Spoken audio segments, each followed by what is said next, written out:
সবাইকে শুভেচ্ছা। প্রিয় শিক্ষার্থী, কেমন আছো তোমরা? নিশ্চয়ই ভালো আছো। তো তোমাদের online class chemistry intermediate first year যে শিডিউল ক্লাস রয়েছে আজকে 3টা থেকে। তো অ্যাকচুয়ালি এই শিডিউল ক্লাসটি প্রণাম স্যার, সমীরণ কুমার প্রণাম, MS Swapan hi sir hi. তো এই শিডিউল ক্লাসটি আমি শুরু করেছি 3টা থেকে, রেগুলারই সেটা 3টা থেকে নেওয়ার চেষ্টা করছি। তো তোমরা যারা যারা লাইভে অ্যাটেন্ড করছো তারা তারা একটু আমাকে কমেন্ট করে জানাও যে তোমরা আমার কথাগুলো ঠিক মতো শুনতে পাচ্ছ কিনা আর ঠিক মতো দেখা যাচ্ছে কিনা, এটা একটু কমেন্টে তোমরা সবাই আমাকে জানাও।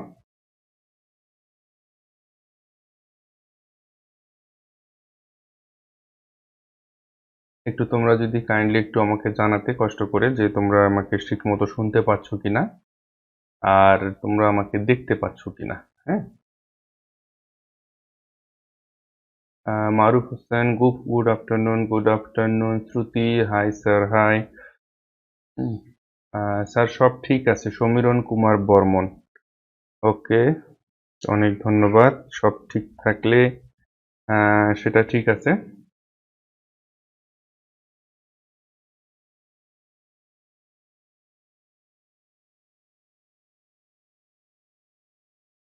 আচ্ছা,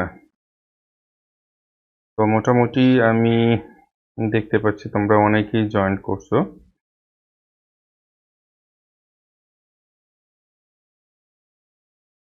তো যারা এখনো জয়েন করনি তারা একটু লাইভে এসে তোমরা একটু বলো যে তোমাদের দেখতে বা শুনতে কোনো অসুবিধা হচ্ছে নাকি। একটু যদি তোমরা আমাকে জানাতে তাহলে খুব ভালো হতো। অ্যাকচুয়ালি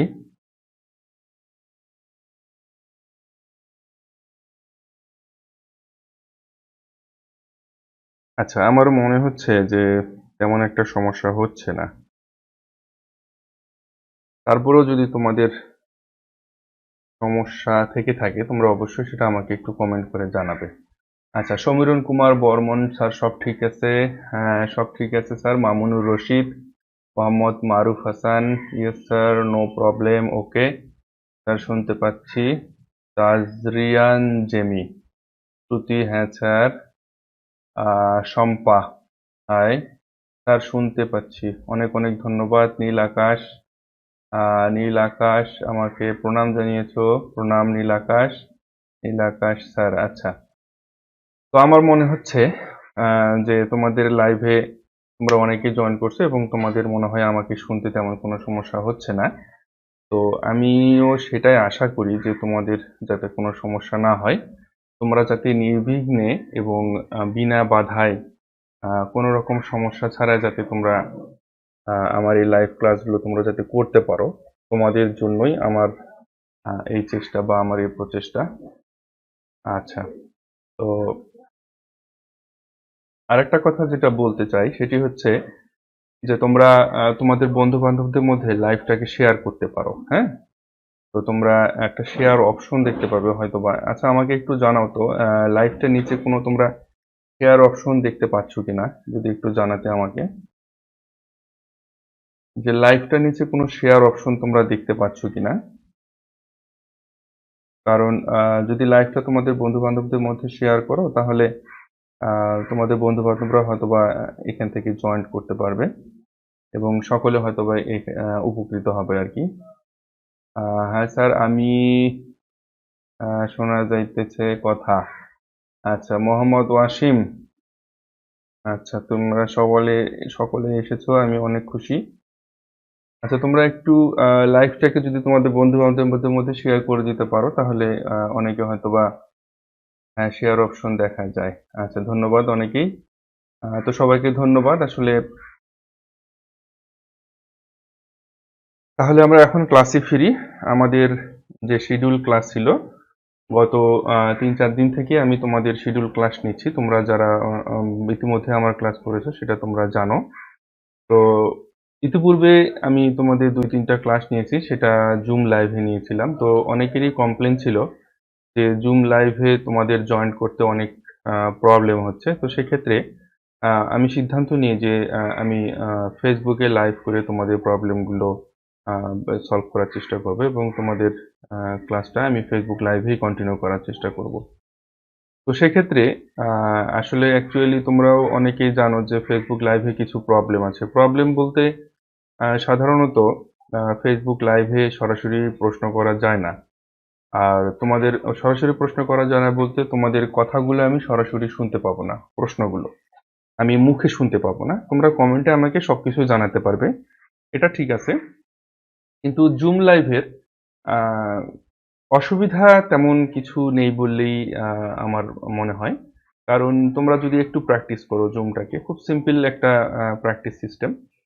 তো জুমটাতে যদি তোমরা একবার অভ্যস্ত হয়ে যাও, সেক্ষেত্রে কি হবে, সেক্ষেত্রে তোমরা সরাসরি আমাকে মুখে প্রশ্ন করতে পারবে যে তোমরা তোমাদের কি সমস্যা আছে না আছে সেগুলো তোমরা আমাকে সরাসরি প্রশ্ন করতে পারবে।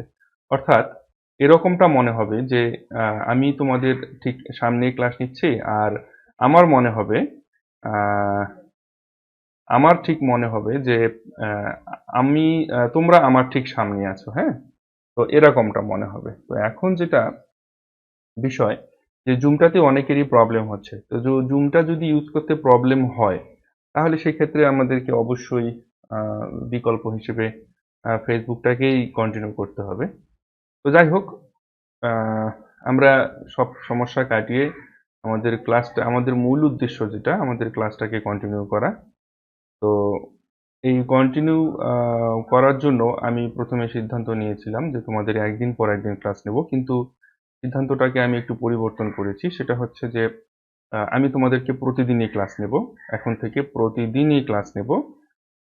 নেটওয়ার্ক চেক করেন। আচ্ছা, নেটওয়ার্কের সমস্যা হচ্ছে, কথা শোনা যাচ্ছে না, কথা রিপিট হচ্ছে, শম্পা কথা রিপিট হচ্ছে। আহ, আচ্ছা, একজন বলছে যে কথা রিপিট হচ্ছে। কেউ একটু আমাকে বলো যে তোমাদেরও কি একই সমস্যা হচ্ছে, কথা রিপিট হচ্ছে? একটু তোমরা একটু আমাকে জানাও প্লিজ। যদি সমস্যা হয় সেক্ষেত্রে আমাকে আবার নতুন করে সেট আপ দিতে হবে। আর যদি সমস্যা সবার না হয়, তাহলে হয়তোবা সম্পার একার জন্য সমস্যাটা হচ্ছে। একটু তোমরা আমাকে কাইন্ডলি জানাও। Sir, zoom and Facebook live একসাথে কন্টিনিউ করা যায় তো? হ্যাঁ, একসাথে কন্টিনিউ করা যায়। সেক্ষেত্রে আমানুল্লাহ আমান, তুমি ভালো কথা বলছো, আমিও জানি একসাথে কন্টিনিউ করা যায়। সেক্ষেত্রে জুমটাকে আম, আসলে ফ্রি ভার্সনে এই কাজটা করা যায় না। জুমের পেইড ভার্সন নিতে হয়, অর্থাৎ মান্থলি প্রায় 1500 টাকা খরচ হয়। জুমকে মান্থলি 1500 টাকা চার্জ দিতে হয়। No problem sir, no problem না স্যার। আচ্ছা, কারোরই প্রবলেম হচ্ছে না, সেক্ষেত্রে আমার মনে হয় যে সম্পদ তোমার একটু তোমার জন্য পরামর্শ, যেহেতু তোমার একার সমস্যা আছে, তোমার জন্য পরামর্শ সেটি হচ্ছে যে তুমি তোমার লাইনটাকে একটু ডিসকানেক্ট করো। তোমার মোবাইল ইন্টারনেট কানেকশনটাকে একটু ডিসকানেক্ট করো, ডিসকানেক্ট করে 5 সেকেন্ড পর, 5 সেকেন্ড পরে আবার কানেক্ট করে তুমি জয়েন করো, তাহলে হয়তোবা তোমার এই প্রবলেমটা আর থাকবে না। তো আসলে ফেসবুক এবং জুম দুটোতেই একসঙ্গে লাইভ করা যায়, যেটি বলছিলাম। তো সেক্ষেত্রে জুমকে মান্থলি প্রায় 1300 কি 1400 টাকা, মান্থলি প্রায় 1300 কি 1400 টাকা জুমকে পে করতে হয়। হ্যাঁ, তো আসলে আমি তো এখানে তোমাদের কাছ থেকে কোনো পেমেন্ট নিচ্ছি না, যার কারণে মান্থলি একটা অ্যামাউন্ট খরচ করাটাও কেমন একটা হয়ে যায় না। তো আমি চাচ্ছি যে তোমাদের সুবিধার জন্য যেটাতে সুবিধা হয়, ফেসবুকে যদি সুবিধা হয় তাহলে ফেসবুকে, জুমে যদি সুবিধা হয় তাহলে জুমে। তো ঠিক আছে, অনেকগুলো কথাই আমরা বললাম। তো এখন আমরা আমাদের পড়াশোনায় যাব। আমাদের পড়াশোনার বিষয়বস্তু আজকে ছিল, তোমরা হয়তোবা হেডিংটা অনেকেই দেখতে পাচ্ছ কিনা আমি জানি না। যদি দেখতে পাও তাহলে খুবই ভালো। তো আজকের আলোচনার বিষয়বস্তু ছিল আমাদের পরমাণুর, সরি, ইলেকট্রন বিন্যাস, ইলেকট্রন বিন্যাসের আউটবাও নীতি। হুম, এটি আজকে আমাদের আলোচনার বিষয় ছিল। তো তার জন্য আমাদেরকে এখন বোর্ডে যেতে হবে। আমরা গত 2-3 ক্লাসে আমরা আলোচনা করছিলাম অরবিট, অরবিটালের মধ্যে পার্থক্য, তারপরে আলোচনা করছিলাম আমরা কোয়ান্টাম সংখ্যা। হ্যাঁ, এই কোয়ান্টাম সংখ্যাগুলো নিয়েও আমরা আলোচনা করছিলাম। তো আজকে আমরা পরমাণুর ইলেকট্রন বিন্যাস নিয়ে আলোচনা করব। ইলেকট্রন বিন্যাসে প্রথম যেটি আমাদের প্রয়োজন বা প্রথম যেটি আসে সেটি হচ্ছে আহ্বায়ক নীতি। হয়তোবা তোমাদের কারো বইতে এরকম থাকতে পারে যে একটু আগে পিছিয়ে থাকতে পারে। সেক্ষেত্রে আমি এর আগেও এই কথাটা বলেছি যে এটা তোমাদের এক এক বইতে এক এক রকম থাকবে। হয়তোবা কোনো বইতে একটু আগে, কোনো বইতে একটু পরে থাকতে পারে। তো এটা কোনো সমস্যা নয়। তোমরা যে কোনো রাইটারের বই কিনতে পারো। তবে স্পেশালি কেউ আমাকে অনেকে জিজ্ঞাসা করেছে স্যার যে কোন রাইটারের বইগুলো কিনলে ভালো হয়। আমি আবারও রিপিট করছি যে অ্যাকচুয়ালি আমি তোমাদেরকে নির্দিষ্ট কোনো রাইটারের বই সাজেস্ট করব না। তোমরা যে কোনো রাইটারের বই কিনতে পারো, তবে সচরাচর যে বইগুলো বেশি পড়ানো হয় আমি এটার কথা উল্লেখ করছি। যেমন লেকচার পাবলিকেশনের সঞ্জিত কুমার গুহ স্যারের বই থেকে পড়ানো হয়। তারপর আমিও পড়াই তোমার অক্ষরপত্র প্রকাশনীর মাহবুব হাসান লিঙ্কন, কাজল ব্রাদার্স লিমিটেড এর ডক্টর মোহাম্মদ মহসিন হোসেন, সুবীর চৌধুরী, এই ধরনের তোমরা এনি রাইটার, যে কোনো রাইটারের বই থেকেই তোমরা পড়তে পারো, কোনো সমস্যা নেই। তো যাই হোক, আমরা আজকে আলোচনা করব আহ্বায়ক নীতি, ইলেকট্রন বিন্যাসের আহ্বায়ক নীতি। আমি আমার ক্যামেরাটাকে বোর্ডে সেট করে দিই।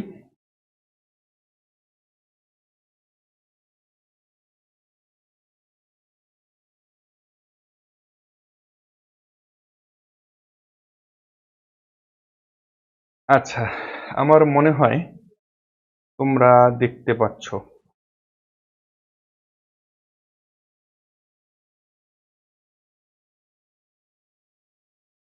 তোমাদেরকে আর একবার আমাকে জানাতে হবে যে তোমরা ঠিকমতো বোর্ডটাকে দেখতে পাচ্ছ কিনা, বোর্ডটাকে ঠিকমতো দেখা যায় কিনা। আমি ক্যামেরাটাকে ফিক্স করি, তারপরে তোমরা আমাকে জানাবে।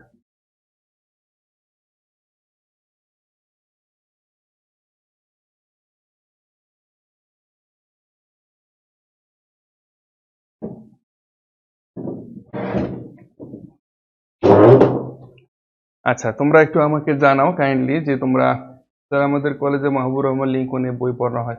ওকে মামুনুর রশিদ, সমস্যা নেই।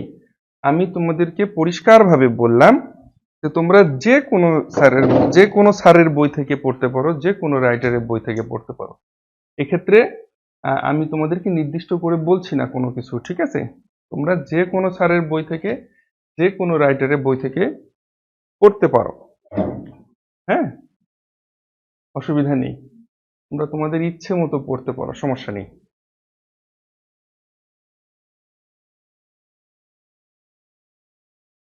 আচ্ছা, তো আজকে আমাদের যেটি আলোচনার মূল বিষয়বস্তু সেটি হচ্ছে, তোমরা এর আগেও জেনেছো, আবার আমি তোমাদেরকে জানিয়ে দিচ্ছি, সেটা হচ্ছে ইলেকট্রন বিন্যাস। সেটা হচ্ছে আমাদের ইলেকট্রন বিন্যাস। আচ্ছা, দেখা যাচ্ছে স্যার, দেখা যাচ্ছে স্যার, পরিষ্কার। ওকে, থ্যাংক ইউ।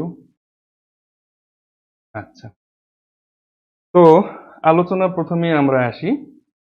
আলোচনার প্রথম বিষয়বস্তু হচ্ছে আমাদের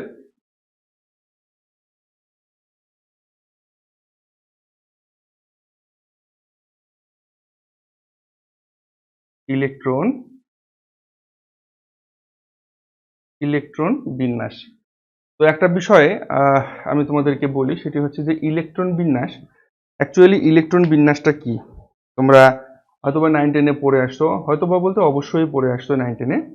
কারণ ইলেকট্রন বিন্যাস হচ্ছে ইলেকট্রন, পরমাণুতে ইলেকট্রনগুলো যে নির্দিষ্ট একটা সজ্জায় সজ্জিত থাকে, অর্থাৎ ইলেকট্রনগুলো তাদের বিভিন্ন অরবিটালে শক্তির যে ক্রম অনুযায়ী বা শক্তির যে বিভিন্ন রকমের যে বিন্যাস অনুযায়ী বিন্যস্ত থাকে, অ্যাকচুয়ালি সেটাকে বলা হচ্ছে ইলেকট্রন বিন্যাস। তো এই ইলেকট্রন বিন্যাসের আজকে আমরা পড়ব আউফবাউ নীতি। হ্যাঁ, আউফবাউ নীতি। তো আউফবাউ নীতিটা কি? আউফবাউ নীতিটা হচ্ছে মূলত সাধারণত পরমাণুর ইলেকট্রন বিন্যাসের সময় ইলেকট্রন সমূহ তাদের বিভিন্ন অরবিটালে শক্তির নিম্ন স্তর থেকে উচ্চ ক্রম অনুসারে প্রবেশ করে। অর্থাৎ ইলেকট্রন সর্বপ্রথম সর্বনিম্ন শক্তি স্তরে প্রবেশ করবে। ইলেকট্রন সর্বপ্রথম একটা জিনিস মনে রাখো যে ইলেকট্রন সর্বপ্রথম সর্বনিম্ন শক্তি স্তরে প্রবেশ করবে, তারপর পরবর্তী উচ্চ শক্তি স্তরে প্রবেশ করবে। এটি হচ্ছে আউববাউ নীতি। আমি তোমাদেরকে এখন আউববাউ নীতিটা সম্পর্কে একটু পরিষ্কার করার চেষ্টা করব, অর্থাৎ ধারণাটা ক্লিয়ার করার চেষ্টা করব। তারপরে তোমাদের যখন কোনো প্রশ্ন থাকবে, অর্থাৎ আমার পড়ানো তোমাদেরকে শেষ হয়ে গেলে তোমাদের যখন কোনো কোশ্চেন থাকবে তখন তোমরা আমাকে সেই কোশ্চেনটা করবে, সমস্যা নেই। তো অ্যাকচুয়ালি আউববাউ নীতিটা হচ্ছে সাধারণত বলা হচ্ছে যে ইলেকট্রন সর্বপ্রথম, দেখো ইলেকট্রন সর্বপ্রথম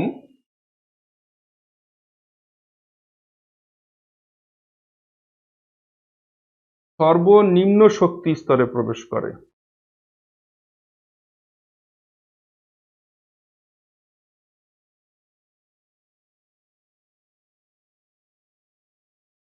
এখন এখানে কথা হচ্ছে সর্বনিম্ন শক্তি স্তর। ইলেকট্রন সর্বপ্রথম সর্বনিম্ন শক্তি স্তরে প্রবেশ করে, অর্থাৎ একেবারে কম শক্তি সম্পন্ন শক্তি স্তরে প্রবেশ করে। দেখো, তো সাধারণত ইলেকট্রন অবস্থান করে কোথায়? উপশক্তি স্তরে, তাই না? আমরা কিন্তু এটা জানি যে ইলেকট্রন অবস্থান করে উপশক্তি স্তরে। তো উপশক্তি স্তরগুলো কি? S, P, D, F. এটা আমরা সেটা গতকালকেও পড়ছি বা এটা আমরা জানি। তো অ্যাকচুয়ালি যে আমরা যে শেল পড়ে আসছি, যে K shell, L shell, M shell, N shell, তোমরা 9-10 এ সম্ভবত পড়ে আসছো এটা, যে শেল। ইলেকট্রন সাধারণত এই শেলগুলোতে অবস্থান করে, বা প্রধান শক্তি স্তর বা প্রধান যে কক্ষপথ যেটাকে বলা হচ্ছে, মূলত সেগুলোকে শেল আকারে প্রকাশ করা হয়। আর এসপিডিএফ এগুলো হচ্ছে উপশক্তি স্তর, প্রধান শক্তি স্তরের উপশক্তি স্তর। সাধারণত ইলেকট্রনগুলো এই উপশক্তি স্তরে অবস্থান করে। তো এখন এই যে ইলেকট্রন সর্বপ্রথম কোন অরবিটালে প্রবেশ করবে, এটাকে বলা হচ্ছে মূলত অরবিটাল, তাই না? তোমরা সেটা জানো, উপশক্তি স্তরকে অরবিটালও বলা হয়, আর প্রধান শক্তি স্তরকে অরবিট বলা হয়।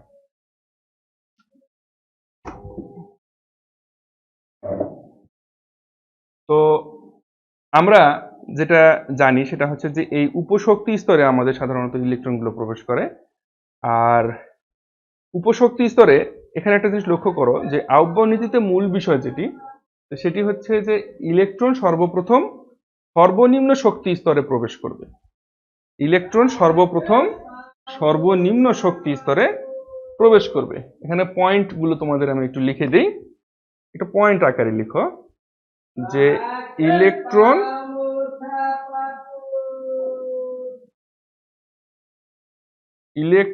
সর্বপ্রথম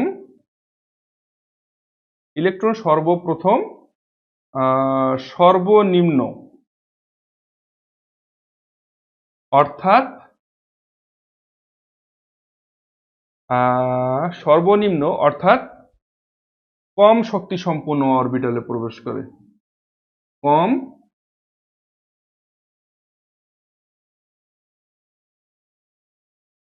সম্পন্ন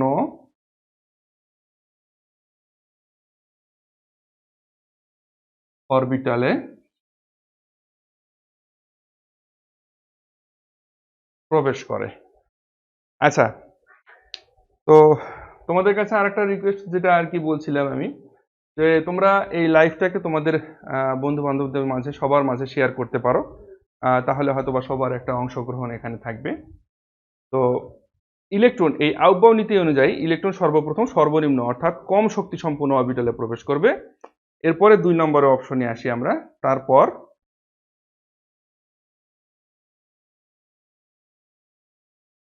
পরবর্তী উচ্চ শক্তি সম্পন্ন বা বেশি, হ্যাঁ,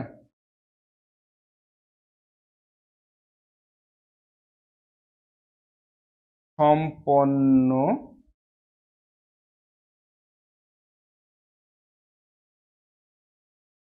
অরবিটালে প্রবেশ করে। আচ্ছা, এখানে যে কথাটা অত্যন্ত গুরুত্বপূর্ণ সেটি হচ্ছে এই দুটো টপিকস মোস্ট ইম্পর্টেন্ট। অর্থাৎ এই আউববাউ নীতি অনুযায়ী বিজ্ঞানী আউববাউ বলছেন যে ইলেকট্রন সর্বপ্রথম সর্বনিম্ন অর্থাৎ কম শক্তি সম্পন্ন অরবিটালে, সর্বনিম্ন অর্থাৎ কম শক্তি সম্পন্ন অরবিটালে প্রবেশ করবে, তারপরে পরবর্তী উচ্চ শক্তি সম্পন্ন বা বেশি শক্তি সম্পন্ন অরবিটালে প্রবেশ করে। এই দুটো জিনিস তোমরা অবশ্যই নোট ডাউন করে রাখো, কারণ এই জিনিস দুটো অনেক ইম্পর্টেন্ট। আউববাউ নীতির মূল বিষয় হচ্ছে এই জিনিস দুটো। তো সেক্ষেত্রে একটা এক্সাম্পল আমি এখন তোমাদেরকে দিই যে আউববাউ নীতিতে যে ইলেকট্রন বিন্যাসটা আমরা করব, এই ইলেকট্রন বিন্যাসটা কিভাবে আসলে করতে হয় অ্যাকচুয়ালি।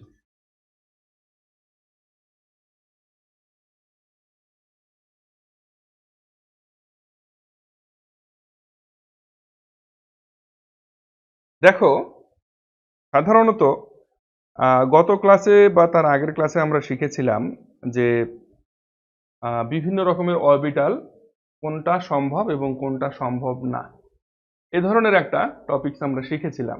তোমরা যদি অনেকেই সেটা না জেনে থাকো বা না মনে থাকে, তাহলে আমি আজকে সেটি আবার তোমাদেরকে আলোচনা করে দেব। তো তার পূর্বে এখন আমাদেরকে যেটি জানতে হবে আউববাউ নীতির ইলেকট্রন বিন্যাসের মূল থিম। দেখো, এখন কিছু লেখার দরকার নাই, এখন তোমরা একটু কাইন্ডলি আগে দেখে বোঝার চেষ্টা করো, তারপরে লিখবা। 1s, 2s, 2p, 3s, 3p, 3d, 4s, 4p, 4d, 4f, 5s, 5p, 5d, 6s, 6p, and 7s। তো অ্যাকচুয়ালি এই সিরিজটা হচ্ছে কিসের সিরিজ? এই সিরিজটা হচ্ছে অরবিটালের সিরিজ। তো বিজ্ঞানী আউববাউ যে ইলেকট্রন যে প্রবেশ করবে, এই প্রবেশটা করার জন্য উনি একটি ছক অঙ্কন করেন। কিভাবে দেখো, এভাবে উনি কেটে কেটে দেন, কেটে কেটে দেখিয়ে দিয়েছেন। দেখো, একটু ভালো করে একটু লক্ষ্য করো।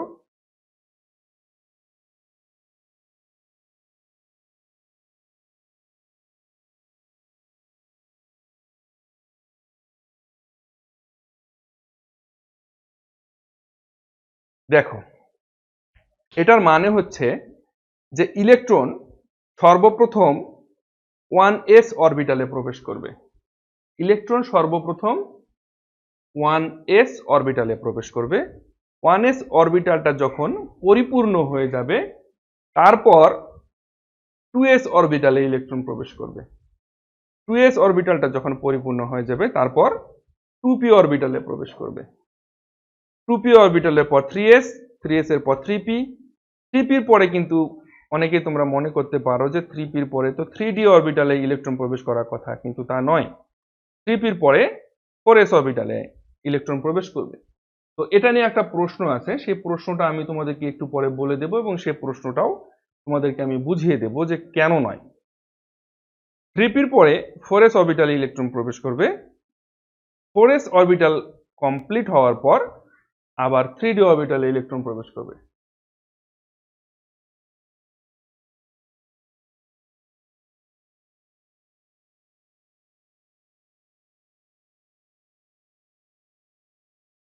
আসলে তোমরা যারা লাইভে বর্তমানে আছো, আমি অত্যন্ত দুঃখিত যে নেটওয়ার্কের সমস্যার কারণে আমি তোমাদের লাইভটা মিসিং করে ফেলছিলাম, অর্থাৎ নেটওয়ার্কের সমস্যার কারণে লাইভটা কেটে গিয়েছিল।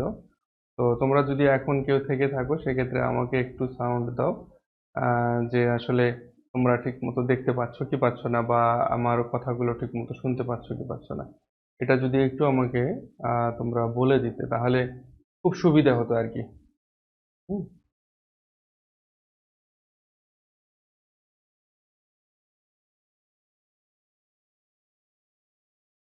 Only your followers will be able to leave comments.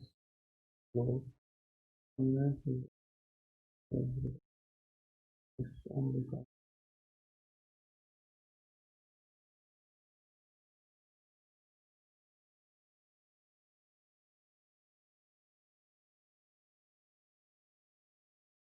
আচ্ছা তোমরা যদি, আচ্ছা আচ্ছা, অনেক ধন্যবাদ, অনেক ধন্যবাদ। তোমরা সাউন্ড কম আসতেছে স্যার। আচ্ছা সাউন্ড কম আসতেছে, একটু ভালো করে দেখো দেখি আসলে সাউন্ড কি কম আসতেছে। আমার মনে হয় সাউন্ডটা ঠিক থাকার কথা। তারপরেও তোমরা একটু চেক করে দেখো, যদি তোমাদের প্রবলেম হয় সেক্ষেত্রে আমি দেখছি কি করা যায়। হুম। আচ্ছা, আসলে নেটওয়ার্কের সমস্যার কারণে লাইভটা কেটে গিয়েছিল, আমি অত্যন্ত দুঃখিত। যে আমি অনেক চেষ্টা করলাম, হঠাৎ করে ওয়াইফাই একেবারে ড্রপ করলো, হ্যাঁ, একেবারে ডিসকানেক্ট। তো সেক্ষেত্রে অনেক চেষ্টা করেও সেই লাইভটাকে আমি আর কন্টিনিউ করতে পারলাম না, যার কারণে আবার নতুন করে আমাকে কানেক্ট করতে হলো। তো আচ্ছা ঠিক আছে, সাউন্ড কম আসতেছে। আচ্ছা সাউন্ড কি কম আসতেছে? মারুফ ইসলাম বলছো সাউন্ড কম আসতেছে। তোমরা একটু যদি আমাকে জানাতে যে সাউন্ড কি কম আসতেছে, সাউন্ড কি কম শোনা যায়, তোমরা একটু আমাকে কাইন্ডলি বলো যে সাউন্ড কি কম শুনতে পাচ্ছ। আচ্ছা,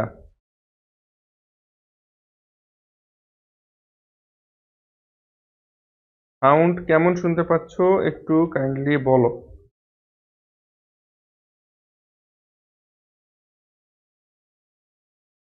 আচ্ছা, ঠিক আছে স্যার, স্যার এখন ভালো না। ঠিক আছে স্যার, আসসালামু আলাইকুম। বুশরা আক্তার, ওয়ালাইকুম সালাম বুশরা। আহ, তোমাদেরকে অসংখ্য অসংখ্য ধন্যবাদ যে তোমরা একটু ধৈর্য ধরে আসলে আছো, আমার সঙ্গেই আছো। তো অ্যাকচুয়ালি আমি সেটাই চাই যে তোমাদের জন্যই যেহেতু আমার এই আয়োজন, আমার এই কষ্ট, সেহেতু আমার কষ্টটা তখনই সার্থক হবে যখন তোমরা আমার সাথে থাকবে। হ্যাঁ, তো যাই হোক, আমরা আবার ক্লাসে ফিরি। তোমাদের যে কোনো সমস্যা তোমরা আমাকে কমেন্ট করে জানাবে যে তোমাদের কি ধরনের সমস্যা হচ্ছে, মানে অ্যাকচুয়ালি শুনতে এবং দেখতে, আপাতত এটা। হ্যাঁ, আর ক্লাস ভিত্তিক সমস্যাগুলো আমি ক্লাসটা শেষ করে তারপরে তোমাদেরকে সেই সুযোগটা দেবো যে তোমাদের অ্যাকচুয়ালি কোথায় সমস্যা আছে। আর বরাবরের মতোই তোমাদের কাছে আবারও যেটা বলার থাকবে সেটা হচ্ছে যে লাইভটাকে তোমরা শেয়ার করে দাও, যে যত পারো শেয়ার করো, সবার মাঝে শেয়ার করো, হয়তোবা আরো কারো উপকারে আসতে পারে। হুম। তো ঠিক আছে, আমরা যেটি আলোচনা করছিলাম যে আউবাউ নীতি অনুযায়ী এই যে অরবিটালের যে বিন্যাসটা, এই অরবিটাল বিন্যাসটা হচ্ছে এরকম যে ইলেকট্রন সর্বপ্রথম কম শক্তি সম্পন্ন অরবিটালে প্রবেশ করবে। কথাগুলো একটু মনোযোগ দিয়ে শুনলেই আমার মনে হয় তোমাদের আর পড়ার প্রয়োজন হবে না। যে ইলেকট্রন সর্বপ্রথম কম শক্তি সম্পন্ন অরবিটালে প্রবেশ করবে। দেখো এখানে ফাংশন আছে দুটো। এই যে অরবিটাল গুলো রয়েছে, এই যে অরবিটাল গুলো, এগুলো প্রত্যেকটাই অরবিটাল, তাই না? আমরা এগুলো জানি, এগুলো প্রত্যেকটাই অরবিটাল। তো এই অরবিটাল গুলোর মধ্যে আহ আউবাউ বলছেন যে ইলেকট্রন সর্বপ্রথম সেই অরবিটালটাতে প্রবেশ করবে যার শক্তি কম, অর্থাৎ কম শক্তি সম্পন্ন অরবিটালে ইলেকট্রন আগে প্রবেশ করবে।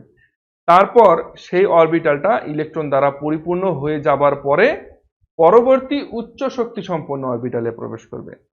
তো এখন যেটি কথা সেটি হচ্ছে এই যে দেখো এখানে 1s, এরপরে আসছে 2s, তারপরে 2p তে ইলেকট্রন প্রবেশ করবে, তারপর 3s, 3p, 3p পরে কিন্তু ইলেকট্রন 3d তে প্রবেশ করার কথা ছিল, কিন্তু 3d তে প্রবেশ না করে 4s এ ইলেকট্রন প্রবেশ করে।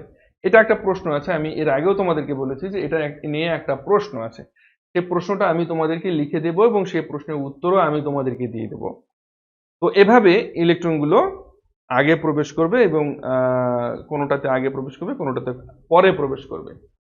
তো তোমরা ইলেকট্রন বিন্যাস সম্পর্কে 9-10 তোমরা, আমি জানি তোমরা অনেকটাই পারো, অনেকটাই বোঝো। তারপরেও এখানে কিছুটা আবার তোমাদের চর্চা হবে, তার সঙ্গে আহ্বায়ক নীতিটাও আমাদের পরিপূর্ণভাবে জানা হবে। তো এখানে দেখো, এখন এই যে 1s এবং 2s, এখন যে মূল প্রশ্নটাতে আসি, 1s এবং 2s এই দুটো অরবিটালের মধ্যে 1s এ ইলেকট্রন আগে প্রবেশ করছে, অর্থাৎ 2s এ ইলেকট্রন পরে প্রবেশ করছে। তো সেক্ষেত্রে 1s এবং 2s এই দুটোর মধ্যে শক্তি কম কার? কার শক্তি কম, কার শক্তি বেশি? এখানে আমরা স্বাভাবিকভাবেই দেখতে পাই যে 1s এর শক্তি কম এবং 2s এর শক্তি বেশি। তো সেটা কিভাবে? একটু লজিক্যালি আমাদেরকে তো পড়তে হবে, লজিক্যালি তো আমাদেরকে জানতে হবে। তো 1s এর শক্তি বের করার জন্য, এই শক্তিগুলো বের করার জন্য আমাদেরকে n+l এই ফর্মুলাটা মেনটেন করতে হবে। তো এই ফর্মুলাটা হচ্ছে, তোমরা মনে হয় n+l টা দেখতে পাচ্ছ না, তা আমি এখানে লিখে দিচ্ছি n+l। এই ফর্মুলা মেনটেন করে আমাদেরকে শক্তি বের করতে হবে। তো শক্তিটা বের করার জন্য এনটা কি? এনটা হচ্ছে এই অরবিটালের ক্ষেত্রে আমরা দেখি শক্তি বের করি, তাহলে এখানে এন এর মান হচ্ছে 1। এটা আমি কিন্তু তোমাদেরকে পড়িয়েছি, তোমরা বলতে পারবে না এখন স্যার এনটা কি। আচ্ছা, এন এর মান যখন 1, দেখো এলটা হচ্ছে আমাদের সহকারী কোয়ান্টাম সংখ্যা বা অরবিটাল। আমরা জানি সহকারী কোয়ান্টাম সংখ্যা বা অরবিটাল। তো এই যে এস এর মান তাহলে কত হবে? এস এর মান হবে 0। আমরা কিন্তু এর আগে দেখেছিলাম যে এস পি ডি এফ, হ্যাঁ, যখন 0 তখন এস, যখন 1 তখন পি, যখন 2 তখন ডি, যখন 3 তখন এফ। এই জিনিসটা নিশ্চয়ই তোমাদের মনে আছে। একটু ভালোভাবে লক্ষ্য করো সেটা। দেখো n+l ফর্মুলা, n+l। তো এখানে n এর মান 1, এখানে 1 লিখলাম।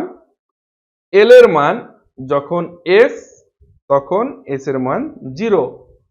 এক্ষেত্রে আমরা 1+0 সমান 1। 1s এর অরবিটালে শক্তি পাচ্ছি আমরা 1। এখন তোমরা একটু নিজেরা প্র্যাকটিস করে বলো দেখি যে 2s কত হবে? তোমরা একটু কমেন্টে আমাকে জানাও যে 2s n+l ফর্মুলাতে আমরা কত পাবো? তোমরা কমেন্টে সবাই আমাকে একটু জানাও যে 2+s তাহলে 0 সমান 2।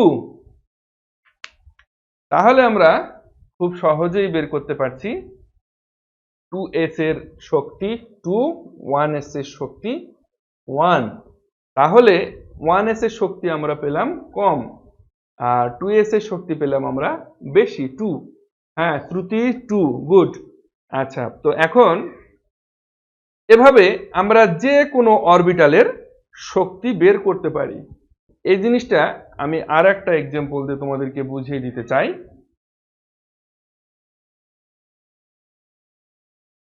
সবাই একটু খাতা কলম নিয়ে রেডি হও। খাতা কলম ক্লাস শুরু হলে অবশ্যই তোমরা খাতা কলমটা সঙ্গে রাখবে, কারণ বিভিন্ন রকমের কোশ্চেন আমি তোমাদেরকে করবো। সেই কোশ্চেনগুলো, হ্যাঁ, শ্রুতি, আমিনুর রশিদ, হ্যাঁ 2, মাহফুজুর 2, অ্যাঞ্জেল মহসিনা 2। হ্যাঁ, থ্যাংক ইউ, অনেক ধন্যবাদ। তো এরপর তোমরা আমাকে বের করবে 4f। আচ্ছা, যে প্রশ্নটা ছিল একটু আগে যে 3d এবং 4s, স্বাভাবিকভাবে আমরা লক্ষ্য করেছিলাম এখানে যে 3s অরবিটালে ইলেকট্রন প্রবেশ করবে, তারপর 3p তে, তারপর 3p এর পরে 3d অরবিটালে প্রবেশ করার কথা ছিল, কিন্তু তা না করে 3p এর পরে 4s অরবিটালে ইলেকট্রন প্রবেশ করছে। সেটা কেন? অবশ্যই 4s এর শক্তি কম আর 3d শক্তিটা বেশি। তো সেক্ষেত্রে এই শক্তি এই দুটোর ক্ষেত্রে আমাকে একটু তোমরা বের করে দেখাও যে 3d এবং 4s এই দুটোর ক্ষেত্রে একটু বের করে দেখো n+l ফর্মুলা। হ্যাঁ, তো 3d এর ক্ষেত্রে যদি বের করতে চাই আমরা, তাহলে 3d এর ক্ষেত্রে আমাদের n এর মান হচ্ছে 3 আর d এর মান কত পাবো আমরা? 2। তাহলে আমরা পাবো 5। আর 4s এর ক্ষেত্রে পাবো আমরা 4, s এর মান 0, সেক্ষেত্রে আমরা পাবো 4। দেখো, লক্ষ্য করে দেখো, আমরা কিন্তু পাচ্ছি খুব সিম্পল ভাবে আমরা দেখতে পাচ্ছি এখানে যে 3p পরে 3d অরবিটালে ইলেকট্রন প্রবেশ করার কথা ছিল, কিন্তু না, তা করেনি। আমাদের 4s এ ইলেকট্রন আগে প্রবেশ করে। এবং এই লজিকটার পেছনে এটা একটা প্রশ্ন, আমি তোমাদেরকে বলেছিলাম যে কেন প্রবেশ করে, এবং সেটা তোমাদেরকে যুক্তি সহকারে ব্যাখ্যা করতে হবে যে 3p এরপর 3d অরবিটাল ইলেকট্রন প্রবেশ না করে 4s অরবিটাল ইলেকট্রন প্রবেশ করে কেন? এটা একটা লজিক্যালি প্রশ্ন, ঠিক আছে? আচ্ছা, 3+2 3+2 5, হ্যাঁ মাহফুজুর রহমান 3+2 গুড। অ্যাঞ্জেল মহসিনা, আচ্ছা মাহফুজুর রহমান 4+0, হ্যাঁ থ্যাংক ইউ থ্যাংক ইউ। আচ্ছা, তোমরা অনেকেই কমেন্ট করছো, হ্যাঁ সকলেরই হয়েছে, ঠিক আছে ধন্যবাদ। তো আমরা এখন জানতে পারলাম অ্যাকচুয়ালি যে আহ, কার এই সবগুলো অরবিটালের মধ্যে কোন অরবিটালের শক্তি কম এবং কোন অরবিটালের শক্তি বেশি, সেটা আমরা এখন থেকে অনায়াসে বের করতে পারবো বা খুব সহজেই বের করতে পারবো। এটা একদম simple. Mohammad Fazle Rabbi Khan 3d5 4s4, thank you thank you. আচ্ছা, এরপরে নেক্সট আমরা আরেকটা মজার জিনিস জানবো। দেখো এই মজার জিনিসটা কি? এই মজার জিনিসটা হচ্ছে, আমি তোমাদেরকে গত ক্লাসগুলোতেও বলেছিলাম যে দেখো 2pর পরে 2s 2p, 2d কেন সম্ভব নয়? এই 2d অরবিটালটা কি সম্ভব না সম্ভব নয়? প্রথম প্রশ্ন হচ্ছে 2d অরবিটাল সম্ভব কি না? 2d অরবিটাল সম্ভব কি না? যদি সম্ভব হয় তবে কেন? যদি সম্ভব না হয় কেন নয়? এই প্রশ্ন, এই প্রশ্নের উত্তরে এই প্রশ্নের উত্তরটা আসলে বেসিক্যালি তোমাদের কমেন্টে দেওয়াটা অনেকটাই টাফ, তো আমি তোমাদেরকে একটু সংক্ষেপে বলি যে দেখো একইভাবে আমরা 2d এই n+l ফর্মুলাতেও আমরা কিন্তু এই জিনিসটা বের করতে পারি যে আসলে 2s সম্ভব, 2p সম্ভব, 2d সম্ভব নয়। অ্যাকচুয়ালি 2dটা সম্ভব নয়। কেন সম্ভব নয়? দেখো তোমরা এখানে n এর মান কত? n এর মান আমরা পাচ্ছি কত? 2। সেক্ষেত্রে ডিটা সম্ভব কি সম্ভব নয় তার জন্য আমাদের এল বের করতে হবে, তাই না? তো n এর মান যখন 2, আমরা শিখেছিলাম কোয়ান্টাম সংখ্যাতে যে n এর মান 2 হলে সেক্ষেত্রে কি কি পাই আমরা? 0 পাই এবং 1 পাই। এই দুটো উপশক্তি স্তর পাই বা এই দুটো অরবিটাল পাই। তো সেক্ষেত্রে 0 এর জন্য আমরা কি পাবো? s orbital. 1 এর জন্য আমরা কি পাবো? p orbital. তাহলে এই যে 2s 2p, 2s আর 2p, 2d তো পাচ্ছি না, তাই না? এই 2d তো সম্ভব না। আচ্ছা, আমার মনে হয় তোমরা বুঝতে পেরেছো। যদি 4s এর শক্তি কম তাই এটা আগে, হ্যাঁ থ্যাংক ইউ থ্যাংক ইউ। আচ্ছা ঠিক আছে, তো আমি যে প্রশ্নটা তোমাদেরকে করলাম যে অ্যাকচুয়ালি এই প্রশ্নটা তোমরা বুঝতে পেরেছো নিশ্চয় যে 2d অরবিটালটা সম্ভব কি না। যদি সম্ভব হয় তাহলে তোমাদেরকে আসলে এটা তো সম্ভব নয়, আমরা স্পষ্টই বুঝতে পারছি যে কারণ এখানে আমরা n এর মান পাচ্ছি 2, n এর মান যদি 2 পাই সেক্ষেত্রে আমরা জানি যে সহকারী কোয়ান্টাম সংখ্যা বা উপশক্তি স্তর বা অরবিটালের মান আমরা পাবো কত? 0 পাবো আর 1 পাবো, হ্যাঁ দুইটা উপশক্তি স্তর পাবো। প্রধান কোয়ান্টাম সংখ্যা বা প্রধান শক্তি স্তর দুইটা হলে তার উপশক্তি স্তরও পাবো আমরা দুইটা। তো সেক্ষেত্রে 0 পাবো আর 1 পাবো, আর 0 এর জন্য আমরা s অরবিটাল পাবো, 1 এর জন্য p অরবিটাল পাবো। খুব সিম্পল। আর তাহলে s অরবিটাল আর p অরবিটাল, তাহলে 2s আর 2p, 2d পাচ্ছি না, হ্যাঁ। তো তোমাদের জন্য কোশ্চেন থাকলো আর একটা, এই যে 3f, 3f অরবিটাল সম্ভব কি সম্ভব না?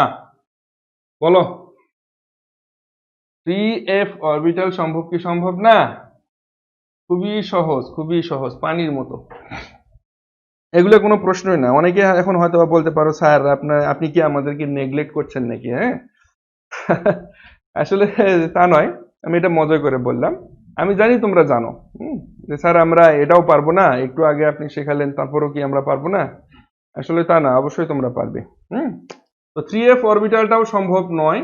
এটার জন্য আমি তোমাদের বলে দিই n এর মান আমরা পাচ্ছি এখান থেকে 3, l এর মান আমরা পাবো কত? 0 1 2। প্রধান কোয়ান্টাম সংখ্যা যদি আমাদের 3টা হয়, সহকারী কোয়ান্টাম সংখ্যাও পাবো 3টা। সেক্ষেত্রে 0 1 2। তো 0 এর জন্য s, 1 এর জন্য p, আর 2 এর জন্য d। তাহলে আমরা পাচ্ছি কত? 3s 3p 3d, সর্বোচ্চ 3d পর্যন্ত পাচ্ছি। 3f সম্ভব নয়। তো আমার মনে হচ্ছে যে এখন তোমরা অনায়াসেই বলতে পারবে যে কোন অরবিটালটা সম্ভব আর কোন অরবিটালটা সম্ভব নয়। আচ্ছা, নেটওয়ার্কের প্রবলেম হচ্ছে সম্ভবত। আবার তোমরা একটু আমাকে যদি বলো যে তোমাদের আম, সব ঠিক আছে কিনা, দেখা এবং শোনা যায় কিনা, একটু যদি তোমরা আমাকে একটু বলো প্লিজ। কাইন্ডলি একটু বলো, না হলে আমি বুঝতে পারছি না, নেটওয়ার্কের আবার একটু প্রবলেম হচ্ছে আমি মনে করতেছি।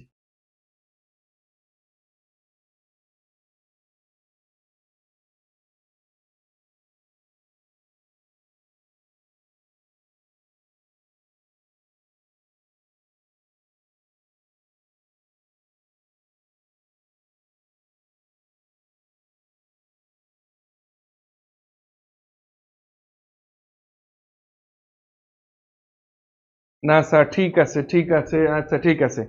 আচ্ছা ঠিক আছে, তাহলে আমরা এখন মোটামুটি কন্টিনিউ করতে পারি। ইলেকট্রন বিন্যাসের আহ্বান নীতিটা আমরা কন্টিনিউ করতে পারি। ঠিক আছে স্যার, ঠিক আছে, ওকে, থ্যাংক ইউ।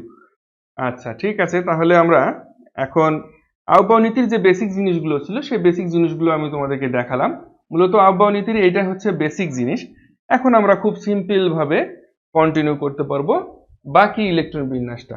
আচ্ছা দেখো, এখানে আমরা 11 ইলেকট্রন বিন্যাস যদি করি, 11 ইলেকট্রন বিন্যাস, ও আরেকটা কথা, ইলেকট্রন বিন্যাসগুলো করার জন্য তোমাদের অবশ্যই পর্যায় সারণীর পারমাণবিক সংখ্যা, অর্থাৎ মৌলগুলোর পারমাণবিক সংখ্যা তোমাদেরকে অবশ্যই মুখস্থ রাখতে হবে, তা না হলে ইলেকট্রন বিন্যাস করা তোমাদের জন্য অনেকটা কষ্টকর হয়ে যাবে। তো সেক্ষেত্রে 11 সম্ভবত সোডিয়ামের পারমাণবিক সংখ্যা। তো এক্ষেত্রে 1s2 2s2 2p6 3s1, এটা খুব সিম্পল। আমি খুব সিম্পল একটা দিয়ে শুরু করলাম যে সোডিয়ামের পারমাণবিক সংখ্যা হচ্ছে 11, অর্থাৎ 11টি কি ইলেকট্রন রয়েছে। তাহলে সেক্ষেত্রে আমরা 1s অরবিটাল আসবে আমাদের, 1s অরবিটালে আমাদের 2টা ইলেকট্রন প্রবেশ করবে। ও আরেকটা জিনিস, যে সেটি হচ্ছে তোমাদের s অরবিটালে সর্বোচ্চ 2টা, হ্যাঁ এটা তোমরা জানো, p অরবিটালে সর্বোচ্চ 6টা, d অরবিটালে 10টা এবং f অরবিটালে সর্বোচ্চ 14টা ইলেকট্রন প্রবেশ করে। তো এখানে দেখতে পাচ্ছ তোমরা 1s2 তে 2টা, 2s2 তে 2টা, 2p6 এ 6টা এবং 3s1 এ একটা। এখানে একটা হলো, তার কারণটা হচ্ছে যে এখানে 6 আর 2 8 আর 2 10 আর 1 11, এক্ষেত্রে 11টা ইলেকট্রন পরিপূর্ণ হতে আমাদের সর্বশেষ অরবিটালে একটা ইলেকট্রন প্রয়োজন। হ্যাঁ, আচ্ছা, তো আহ, এখন আমরা নেক্সট একটা ইলেকট্রন বিন্যাসে আসি। নেক্সট একটা ইলেকট্রন বিন্যাস আমাদের হচ্ছে 18 ক্ষেত্রে আমরা ইলেকট্রন বিন্যাস দেখি। 18 ক্ষেত্রে ইলেকট্রন বিন্যাস 1s2 2s2 2p6 3s2 3p6। দেখো, আমার মনে হয় তোমাদের বুঝতে অসুবিধা হওয়ার কথা না। আমরা একটু একটু করে ধীরে ধীরে উপরের দিকে যাবো ইলেকট্রন বিন্যাসে। এগুলো সবগুলোই কিন্তু, আমি আবারও বলি, যে সবগুলোই কিন্তু আমরা আউট নীতি অনুযায়ী ইলেকট্রন বিন্যাস করতেছি, ঠিক আছে। আচ্ছা, আর তোমরা যারা লাইভে উপস্থিত আছো তোমাদেরকে আবারও বলছি যে তোমরা লাইভটাকে শেয়ার করে দিতে পারো তোমাদের বন্ধু বান্ধবদের মাঝে, তাহলে সবার কিছুটা না কিছু উপকৃত হতে পারে সবাই। তো যাই হোক, এরপরে আসি আমরা 21। 21 এর ক্ষেত্রে ইলেকট্রন বিন্যাস আমরা আসি 1s2 2s2 2p6 3s2 3p6। দেখো, এখানে একটা জিনিস দেখো, 21 এর ইলেকট্রন বিন্যাস আমরা করছি। তো 1s2 2s2 2p6 3s2 3p6, এখানে হলো কটা আমাদের 18টা ইলেকট্রন হলো, আর লাগবে 3টা। তো সেক্ষেত্রে 3s2 3p, 3pর পরে কিন্তু 3d আসার কথা ছিল, তো তা না এসে 4s2 3d1। একটু লক্ষ্য করে দেখো ভালো করে, 4s2 এবং 3d1, এই জায়গাটা খুব গুরুত্বপূর্ণ। হুম, 4s2 3d1, ঠিক আছে। আচ্ছা, তো এই জায়গাটাতে একটা জিনিস তোমরা লক্ষ্য করে দেখো, যে সেটা হচ্ছে 3p পরে 3d অরবিটাল আসার কথা ছিল। হ্যাঁ, এখানে আরেকটা বিষয় আমি তোমাদের বলি, 3p পর্যন্ত ঠিক থাকবে, 3p পরে তোমরা কিন্তু ইচ্ছে করলে 3d লিখতে পারো, লিখতে তোমাদের কোনো সমস্যা নেই, কিন্তু ইলেকট্রনটা প্রবেশ করবে কিন্তু 4s এ আগে। ঠিক আছে, তোমরা এই প্যাটার্নে লিখতে পারো, অসুবিধা নেই। 4s2 তে ইলেকট্রন আগে দিয়ে 4s টাকে আগে দিতে পারো, অসুবিধা নেই। আবার 3d টাকেও আগে দিতে পারো, সেক্ষেত্রে কোনো প্রবলেম নাই। কিন্তু 3d টাতে একটা ইলেকট্রন প্রবেশ করবে আর 4s টাতে দুইটা ইলেকট্রন প্রবেশ করবে। 3d টাতে দুইটা দেওয়া যাবে না আর 4s এ একটা দেওয়া যাবে না। এই জায়গাটা তোমাদের ভালোভাবে তোমরা একটু লক্ষ্য করো যে 4s এ তোমরা ইলেকট্রন আগে প্রবেশ করবে। এখন লেখার সুবিধার্থে 3s এর পর 3p, 3p এর পরে 3d, হ্যাঁ, 3p এর পরে 3s এর পর 3p, তারপরে তোমার দেখা যাচ্ছে 3d তোমরা লিখতে পারো, সমস্যা নেই, কিন্তু ইলেকট্রন কিন্তু 3d তে আগে প্রবেশ করবে না, ইলেকট্রন প্রবেশ করবে 4s এ। তো আর একটা ইলেকট্রন বিন্যাস আমি তোমাদেরকে দেখাই, 19, মোস্ট ইম্পর্টেন্ট একটা ইলেকট্রন বিন্যাস, এবং পরীক্ষায় কিন্তু অনেক সময় এটা আসে। প্রশ্নটা কিভাবে আসে আমি তোমাদেরকে বলে দিচ্ছি। তো ইলেকট্রন বিন্যাসটা আগে করি আমরা, 1s2, 2s2, 2p6, 3s2, 3p6, 3p6 and 4s1। দেখো এই জায়গাটা খুব গুরুত্বপূর্ণ, খুবই খুবই খুবই গুরুত্বপূর্ণ এই জায়গাটা। দেখো 3s2, 3p6 এরপরে 3d আসার কথা ছিল, কিন্তু 3d আসেনি, আসছে 4s1। এখানে একটা প্রশ্ন আছে, প্রশ্নটা সবাই একটু লিখে নাও, সবাই একটু প্রশ্নটা লিখে নাও খাতা কলমে।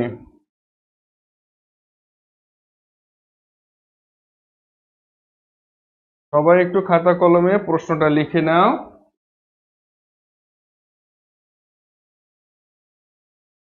প্রশ্নটা হচ্ছে এরকম,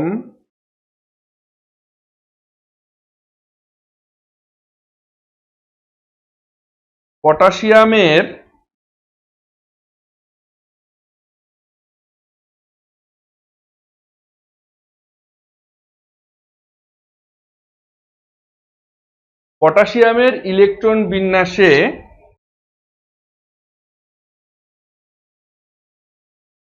সর্বশেষ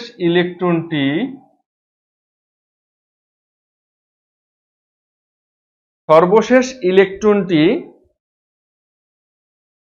থ্রি ডি অরবিটালে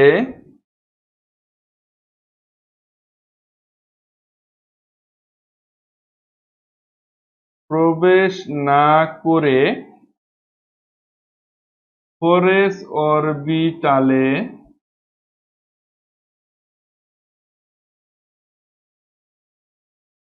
প্রবেশ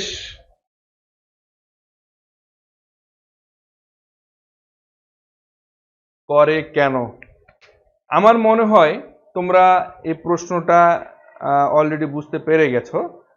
তো তোমাদের কাছে যদি খাতা কলম থাকে তাহলে অবশ্যই প্রশ্নটা নোট করে নাও তোমাদের সুবিধার জন্য, যে পটাশিয়ামের ইলেকট্রন বিন্যাসে সর্বশেষ ইলেকট্রনটি 3d অরবিটালে প্রবেশ না করে 4s অরবিটালে প্রবেশ করে কেন? দেখো এই যে পটাশিয়ামের ইলেকট্রন বিন্যাসটা আমরা দেখতে পাচ্ছি, 1s2, 2s2, 2p6, 3s2, 3p6 and last finally 3p এর পরে আসার কথা ছিল কিন্তু 3d, 3d না এসে আসছে 4s। এটার কারণটা কি আমরা একটু আগেও সেটা ব্যাখ্যা করলাম, বা একটু আগেও সেটা জানলাম, যে 4s এবং তোমার এটা তোমার উত্তরটা এভাবে করবা, তোমরা উত্তরে জাস্ট সিম্পল ভাবে এভাবে লিখবা। আচ্ছা, উত্তরে এভাবে লিখবা, তোমাদের এই পটাশিয়ামের ইলেকট্রন বিন্যাসটা তোমরা দিয়ে দিবা, দিয়ে দেওয়ার পরে ভাষায় লিখবা যে 3d অরবিটালে প্রবেশ না করে 4s অরবিটালে প্রবেশ করে, কারণ 3d অরবিটালের শক্তি বেশি এবং 4s অরবিটালের শক্তি কম। হ্যাঁ, তো এই শক্তি বেশি এবং শক্তি কম এটা কিভাবে বের করতে হয় সেটা একটু আগেও আমি তোমাদেরকে দেখিয়েছি। ঠিক আছে, আর আউবাউ নীতি অনুযায়ী আমরা এটা ভালো করেই জানি যে অ্যাকচুয়ালি যে অরবিটালের শক্তি কম সেই অরবিটালে ইলেকট্রনটা আগে প্রবেশ করে, আর যে অরবিটালের শক্তি বেশি সেই অরবিটালে ইলেকট্রন পরে প্রবেশ করে, তাই না? Okay fine. তো আমার মনে হয় এই জায়গাটা তোমাদের আর সমস্যা নাই। আমাকে একটু কমেন্ট করে তোমরা জানাও তো যে তোমাদের এই জায়গাটাতে আসলে কোনো সমস্যা আছে কিনা।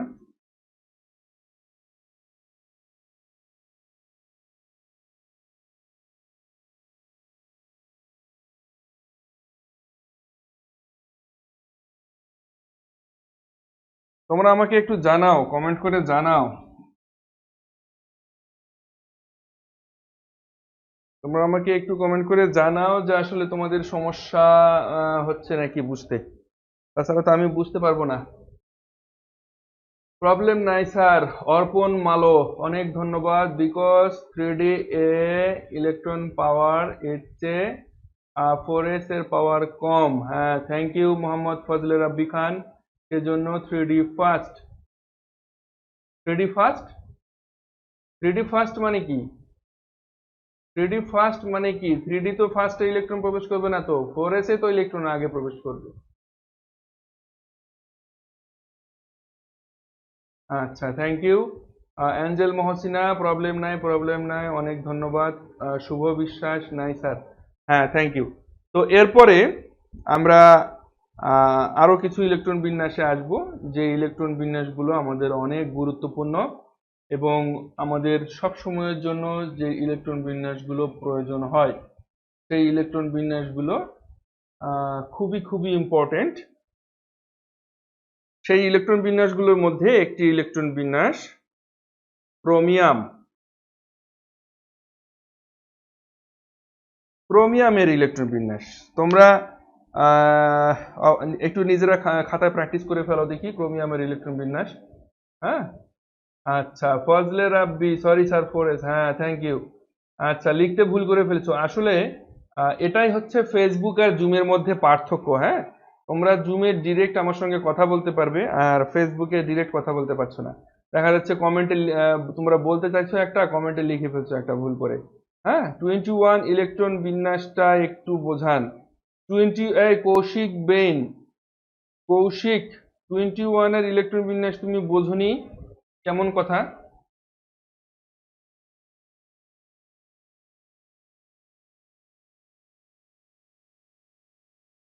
আচ্ছা কৌশিক, লক্ষ্য করো, এই 24 আমি এখন লিখবো, এটা লেখার সময় আমি 21টাও বুঝাই দিব, ঠিক আছে? আচ্ছা, তোমরা যাদের কাছে, তোমাদের কাছে খাতা আছে তারা এই 24 এর ইলেকট্রন বিন্যাসটা করে ফেলো ক্রোমিয়ামের। 1s2, 2s2, 2p6, 3s2, 3p6, 3s2, 3p6, 4s, আচ্ছা, 4s, 4s2,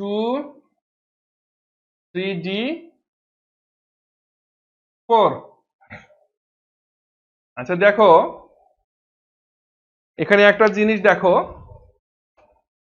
আচ্ছা তোমরা বলো তো, একটু কমেন্টে আমাকে জানাও ইলেকট্রন বিন্যাসটা, ইলেকট্রন ইলেকট্রন সংখ্যাটা ঠিক আছে কিনা, আর ইলেকট্রন বিন্যাসটা তোমরা, আমি যে লিখেছি এটা ঠিক আছে কিনা, এটা তোমরা একটু জানাও সবাই আমাকে। 2, 4, 6, 4, 10, 2, 12, 6, 18, 2, 20, 4, 24। হ্যাঁ 24 তো ঠিক আছে, কিন্তু ইলেকট্রন বিন্যাসটা ঠিক আছে কিনা তোমরা একটু বলো তো। আচ্ছা, নীল আকাশ, স্যার 3D 5 হবে। আচ্ছা, নীল আকাশ বলতেছে যে স্যার 3D তে 5 হবে, কিন্তু 3D তে তো 5 হবে না মনে হচ্ছে নীল আকাশ। হ্যাঁ, কারণ তোমার হচ্ছে 4s2 কমপ্লিট হয়ে যাওয়ার পরে আর 4টা বাকি থাকে। তো সেক্ষেত্রে 4টা বাকি থাকলে আমার 3D তে 4ই তো হওয়ার কথা। কৌশিক বলতেছো 5 হবে, ফজলে রাব্বি বলতেছো 5 হবে। আচ্ছা, স্যার 4s1 হবে, 3D 5 হবে। আচ্ছা, ঠিক আছে স্যার। শুভ বিশ্বাস, ঠিক আছে স্যার। আচ্ছা, শুভ বিশ্বাস, আচ্ছা তোমার একটু বোঝার ভুল আছে। অ্যাঞ্জেল মহসিনা 3D 5 হবে। আচ্ছা ঠিক আছে, 4s1 হবে। 4s1 কৌশিক বলতেছো 4s1 হবে আর 3D 5 হবে। ওকে, তো আমি জানি তোমাদের সকলেই প্রায় বুঝতে পারতেছো। আর শুভ বিশ্বাস, শুভ বিশ্বাস, তোমার একটু এই জায়গাটা হয়তো বা বোঝার ভুল আছে, তোমার জন্য বলতেছি। তোমার জন্য বলতে কি, অ্যাকচুয়ালি সবার জন্য বলতেছি যে এই জায়গাটা একটু দেখো। এই জায়গাটার ব্যাখ্যাটা হচ্ছে এরকম যে এ পর্যন্ত ঠিক থাকবে, হ্যাঁ, এ পর্যন্ত ঠিক আছে, এ পর্যন্ত ঠিক আছে। এখানে 4s এর জায়গায় হবে 4s1, আর 3d জায়গায় হবে 3d5। কেন হবে? এ পর্যন্ত ঠিক থাকার পর এইটা হবে, এইটা কিন্তু ভুল। হ্যাঁ, আচ্ছা, এখন প্রশ্ন আসে যে কেন হবে এরকম। প্রশ্নটা আমি তোমাদেরকে একটু ছোট্ট করে বলি, আমি জানি তোমরা অনেকেই জানো, যারা জানো না তাদের জন্য। সাধারণত এই ডি অরবিটালের স্ট্যাবল অবস্থা হচ্ছে 3d5 and 3d10। এই দুটো হচ্ছে ডি অরবিটালের স্ট্যাবল অবস্থা। একটা অংশকে বলা হচ্ছে অর্ধপূর্ণ, আর এই অংশটাকে বলা হচ্ছে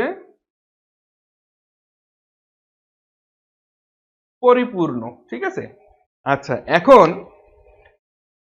এই যে ডি অরবিটালের, সাধারণত আমরা জানি যে ডি অরবিটালে সর্বোচ্চ 10টা ইলেকট্রন থাকতে পারে। আচ্ছা, শুভ এখন বুঝতে পারছো? আচ্ছা ঠিক আছে, আরেকটু ক্লিয়ার করি আমি।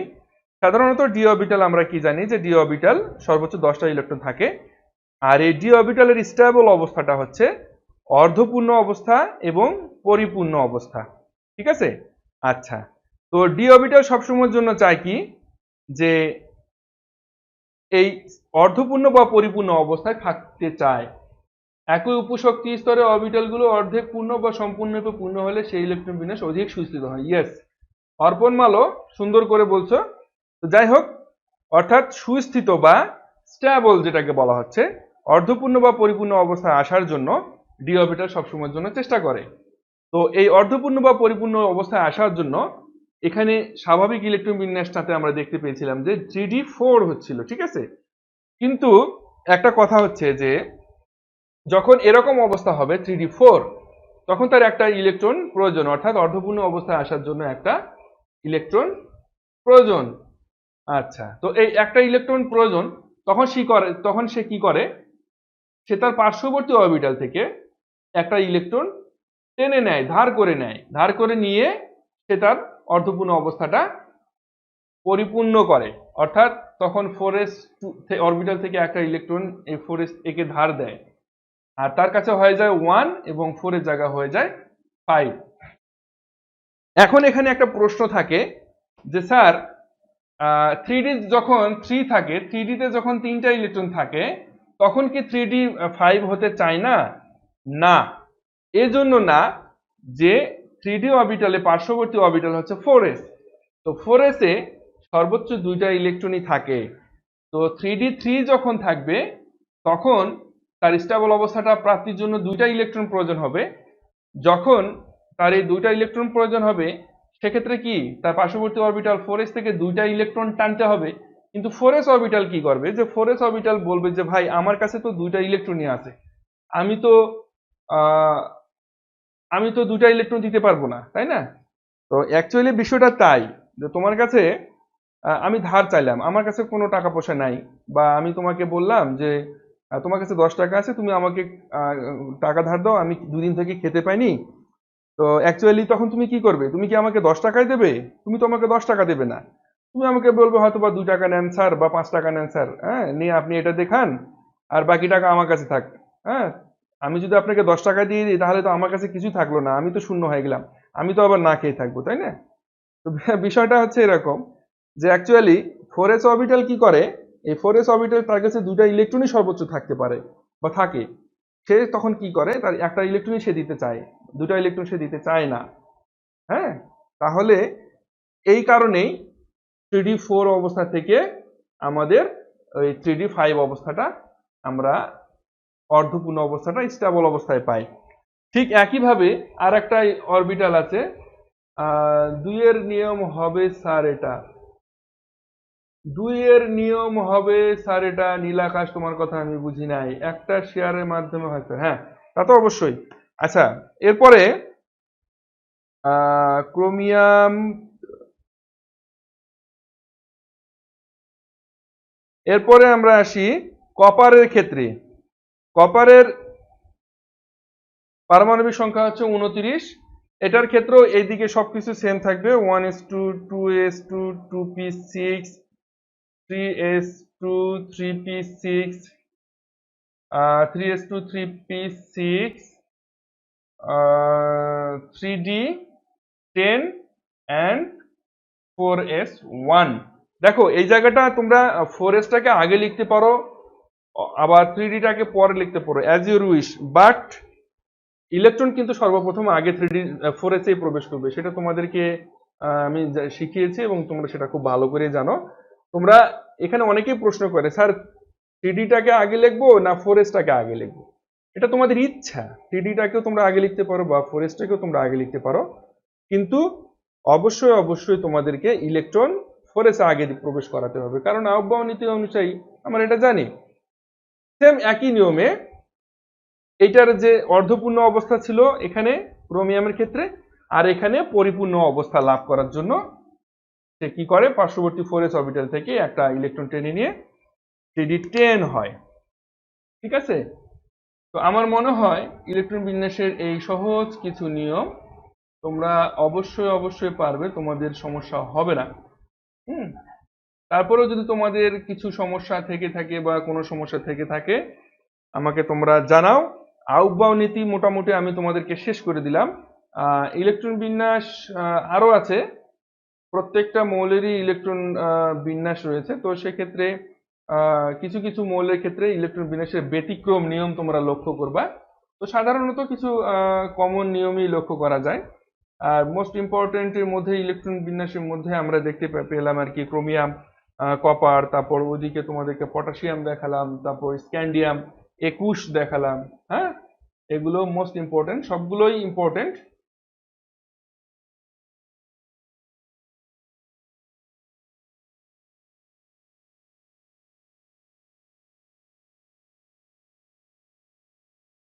তো সবগুলোই ইম্পর্টেন্ট। এখন তোমরা যদি তোমাদের যে প্রবলেমগুলো আছে সেই প্রবলেমগুলো তোমরা আমাকে জানাতে পারো যে তোমাদের কি ধরনের প্রবলেম হচ্ছে। হ্যাঁ, তো আমি চেষ্টা করবো তোমাদের সেই প্রবলেমগুলো সলভ করে দেওয়ার। তোমরা আমাকে একটু কাইন্ডলি জানাও যে তোমাদের অ্যাকচুয়ালি আর কোথায় কি প্রবলেম আছে, সেগুলো তোমরা আমাকে একটু জানাও। আসলে নেটওয়ার্কের সমস্যার কারণে এত আজকে নেটওয়ার্কটা অটোমেটিক কেটে কেটে যাচ্ছে যে আমি লাইভটা 2 বা 3 বার কন্টিনিউ করলাম, তারপরে আবার কেটে গেল।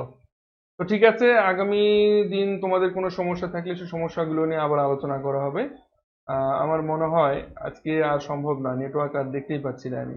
ধন্যবাদ সবাইকে, ভালো থাকো, সুস্থ থাকো। আগামী দিন 3টার সময় আবার দেখা হবে।